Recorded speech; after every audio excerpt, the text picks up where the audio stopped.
Now to the Australian beauty queen going inside one of the country's largest Muslim communities. Like many, she has no real understanding of the Islamic faith or way of life and admits to being terrified about entering a world she knows so little about. Damien Hansen has this story. Behind the veil is one of Australia's most beautiful women. I'm a little nervous, to be honest. The cover girl going deep undercover, embedded in our biggest Muslim enclave. We all live together in harmony, most of the time anyway. Everyone back off! For many, suburban pockets like Bankstown in Sydney or Coburg in Melbourne are like countries within a country. Their own rules, their own dress code, their own language. Rightly or wrongly, the perception is simple. Non-Muslims aren't welcome here. Today, one person has been granted access to find out for herself. I feel a little bit strange, a little bit different. That person, Australia's reigning beauty queen, former Miss Universe Australia, TV star and model Rachel Finch. This is our turf. And it's like nothing she could ever have expected. Oh my God!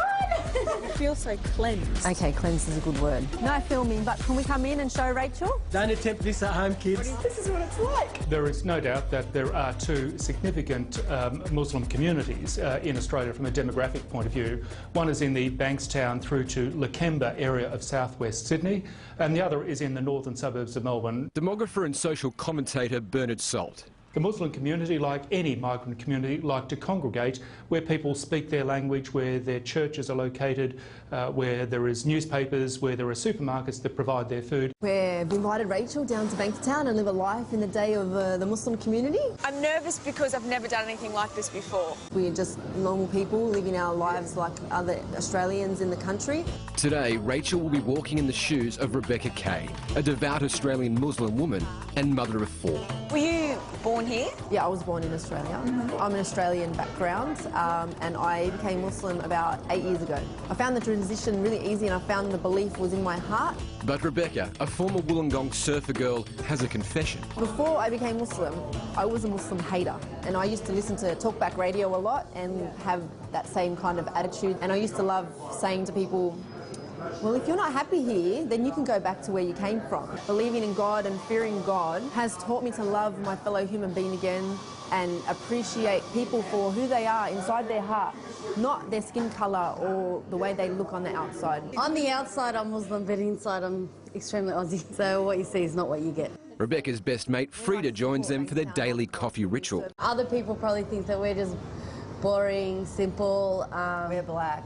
Can't wait for today. I'm so excited to be here. I'm excited to have her. Yeah, are we going to get a coffee or should we just get into it? Before they can start, Rachel must get the blessing of the Muslim Women's Association. It's important to go and see the Islamic elders before we continue on this journey of the spirituality and introducing Rachel to the Islamic culture and faith. This is one of the areas where native Australians, domestic Australians, could learn a lot from migrant communities, the way in which they defer to the elderly in many cases.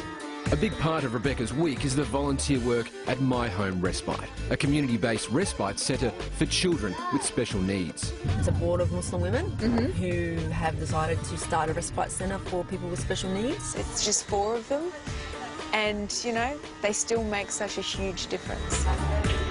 Lunch at the local favourite Jasmine 1 is next, and Super Slim Rachel is getting acquainted with her very first Lebanese feast.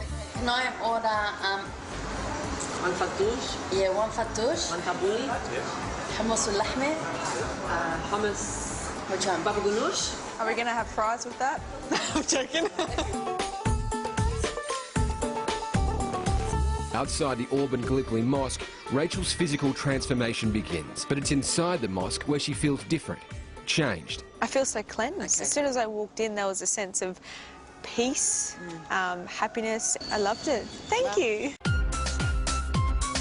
And what would a day with the girls be like without a shopping trip? I wanted to bring you down and show you about our Islamic fashion. We've got a lot of dresses and skirts. Do you want to start trying on some? Yes, please. I'll wait in the dressing room. Let's do the Julia Roberts and Pretty Woman thing. Okay. Feels like I'm putting my swimming cap on. Thank God, you know, it's getting away from the blacks and getting away from the boring colours. Can we do some shopping? How about that? I feel different, obviously, but yeah, it's amazing. Oh my God!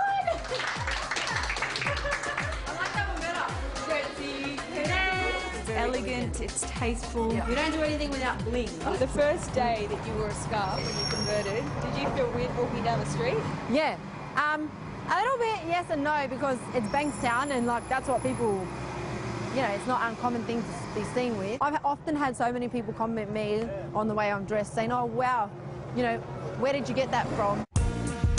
Now what are we having tonight? At home, and Rebecca is getting dinner prepared. We have people over all the time. Really? It never ends. A lot of kids, they all play together, it's really loud. And don't say no. No. If I say to you, you're hungry and you want to eat something, It's always if a I say yes. it 3 times, it better be a yes on the 3rd time. Rebecca's husband Albert is home. Well, we've been looking after the kids for you. We just need a man to start the barbie. I'm sure one will come soon. Next is my house. And Rachel is getting a crash course in barbecue, Lebanese style.